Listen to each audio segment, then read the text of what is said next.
अस्सलाम वालेकुम दोस्तों।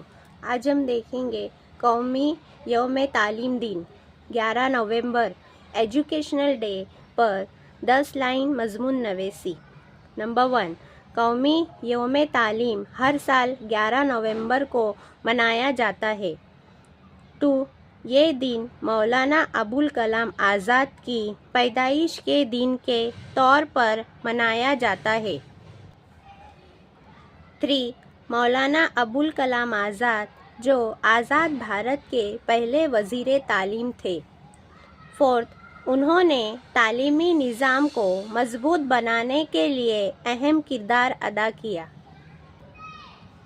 5, इस दिन का मकसद तालीम की अहमियत को उजागर करना और तालीमी अदारों में शऊर बेदार करना है। 6, तालीम हर फर्द का बुनियादी हक है और मुल्क की तरक्की का ज़रिया भी। 7, कौमी यौम तालीम हमें ये याद दिलाता है कि तालीम से हम गुर्बत, जहालत और माशरती बुराइयों का खात्मा कर सकते हैं। 8, इस दिन मुल्क भर में सेमिनार्स, तकरीरी मुकाबले और वर्कशॉप्स मुनक़िद की जाती है। 9, तालीमी दिन हमें मेहनत और लगन के साथ पढ़ाई करने का पैगाम देता है।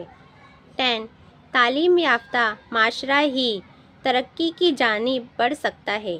शुक्रिया दोस्तों मेरी वीडियो देखने के लिए। अगर मेरी वीडियो अच्छी लगे तो मेरे चैनल को लाइक, शेयर और सब्सक्राइब कीजिए।